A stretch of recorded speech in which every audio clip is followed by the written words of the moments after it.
When two chess legends collide, spectators invariably expect fireworks. However, what unfolded in Round 4 of the Champions Chess Tour 2025 between Hikaru Nakamura, white, and Magnus Carlsen, black, was nothing short of extraordinary. Moreover, this game would ultimately become a masterclass in psychological warfare, miscalculation, and the cruel irony of chess. Initially, the game began with what appeared to be a standard positional battle. Nevertheless, the contest quickly transformed into something far more complex and treacherous for both players, culminating in one of the most stunning resignations in recent memory. The game commenced with knight to f3, knight to f6, immediately establishing a classical opening framework. Subsequently, Nakamura continued with pawn to g3, signaling his intention to fianchetto the bishop and adopt a flexible positional approach. Meanwhile, Carlsen responded with pawn to b6, indicating his preference for the queen's Indian defense structure. Continuing this thematic development, white played bishop to g2, bishop to b7, where both players developed their bishops to their optimal squares. Furthermore, the position remained balanced as pawn to d3, pawn to c5 followed, with black securing central space while white maintained his solid pawn structure. The early middle game plans began crystallizing after pawn to e4, pawn to d6, where Nakamura demonstrated his aggressive intentions by advancing in the center. Correspondingly, castle's kingside pawn to g6, preparing to fianchetto his dark-squared bishop. However, the game's character shifted dramatically with knight to g5, pawn to h6, as Nakamura launched an early attack against the black king. Consequently, after knight to h3, knight to c6, both players had committed to their respective strategies, white pursuing kingside aggression while black sought solid development. The tactical complexity increased significantly as Nakamura played pawn to f4, pawn to e6, preparing to launch a pawn storm while Carlsen consolidated his position. Subsequently, pawn to c3, bishop to g7 saw black completing his fianchetto setup, creating a solid defensive structure around his king. Nevertheless, the position remained roughly balanced after queen to e2, castle's kingside, though both players harbored ambitious plans. Then, the game's trajectory changed decisively with pawn to g4, pawn to b5, as Nakamura initiated his characteristic kingside assault, while Carlsen sought counterplay on the queen's side. The tension escalated further with pawn to g5, knight to h7, forcing black's knight to retreat to an inferior position. Moreover, Nakamura continued his relentless advance with pawn takes, h6, bishop takes h6, opening lines against the black king despite sacrificing his advanced pawn.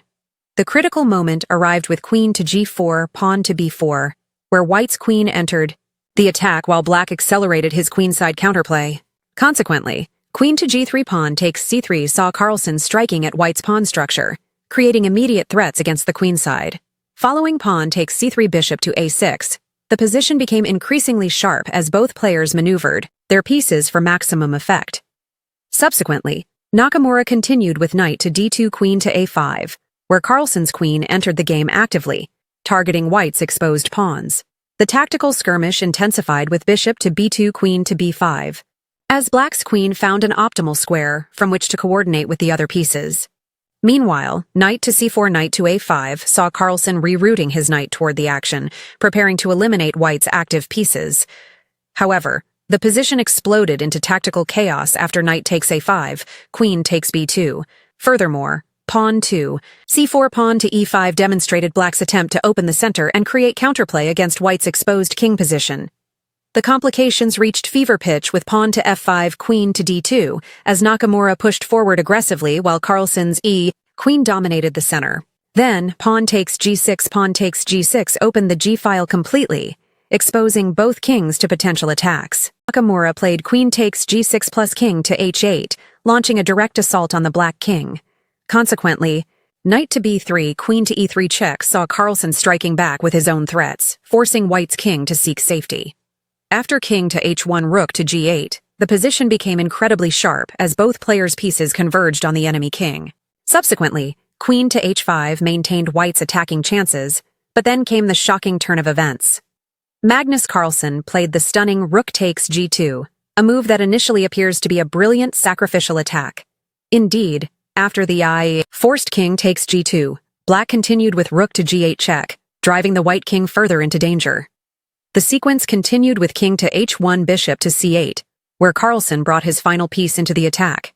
Furthermore, rook to f3, queen to e2 increased the pressure dramatically, with black's queen and rook creating multiple threats simultaneously. Finally, after rook to g1, bishop to g4, the position reached its zenith of complexity, with black's pieces apparently delivering a crushing attack against white's exposed king.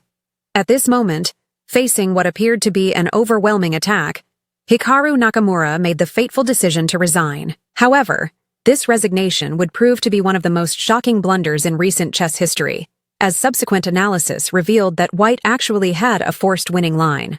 Remarkably, the computer analysis shows that white could have played rook from f3 to g3, a brilliant defensive resource that completely refutes black's attack.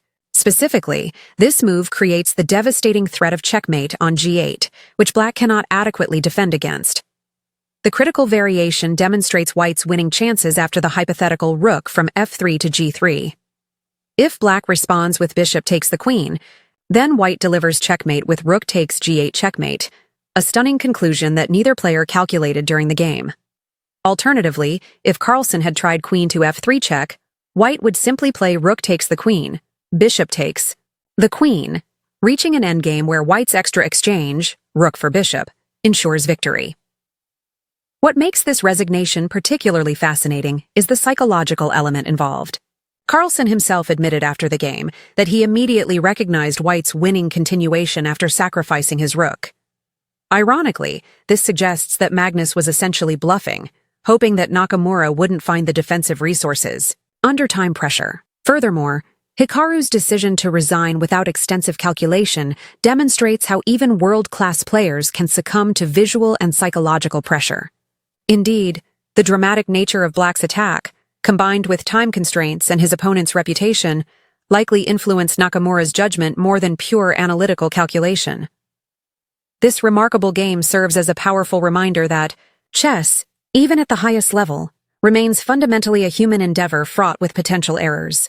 Moreover, it illustrates how psychological factors can sometimes override objective evaluation, leading to shocking outcomes that defy logical expectations.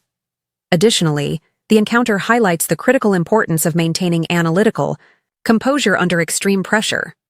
While Carlsen's sacrificial attack was objectively unsound, his psychological approach nearly succeeded in achieving the desired practical result through sheer audacity and timing.